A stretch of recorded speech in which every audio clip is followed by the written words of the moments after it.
முடியும். அதை ஒரு சின்ன பெசகு கூட மிஸ் பண்ணிடாமல் கொண்டு வந்து சேர்க்கணும் அப்படிங்கிறதான் ஐ திங்க் எங்களோட கான்வர்சேஷன் மோஸ்ட்டாக அதை பற்றியே இருக்கும்.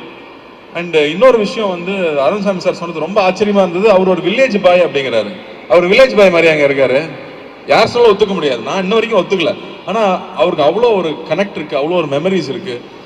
தஞ்சாவூரில் போய் அங்கேயே இருந்து அந்த படம் ஃபுல்லாக நாங்கள் ஷூட் பண்ணது. அந்த ஃபர்ஸ்ட் டே வந்து நான் கேட்டுட்டு இருந்தேன், எங்கள் தஞ்சாவூருக்குன்னு ஸ்லாங் இருக்கா அப்படின்னு கேட்டுட்டு இருந்தேன். இல்லைங்க, சுத்தமான தமிழ்னா தஞ்சாவூரில் பேசுதான் சுத்தமான தமிழ். மற்ற எல்லா ஊர்லேயும் ஆக்சென்ட் இருக்கும், பட் சுத்தமாக க்ளீனாக இருக்கிறது தஞ்சாவூர் தான் சொன்னார்.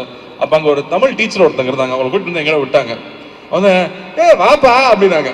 ஓ, இதுதான் தஞ்சாவூரான்னு அப்பவே புரிஞ்சுக்கிட்டேன் நான். அதாவது வெள்ளந்தியா ஒரு சின்ன ஒரு பிளாக் கூட இல்லாமல் நம்மளை பற்றி என்ன நினைப்பாங்கன்னு யோசிக்காம அப்படி அன்பை கொட்டுறது இருக்கு இல்லையா, அது அந்த ஒரு செகண்ட்ல புரிஞ்சுது.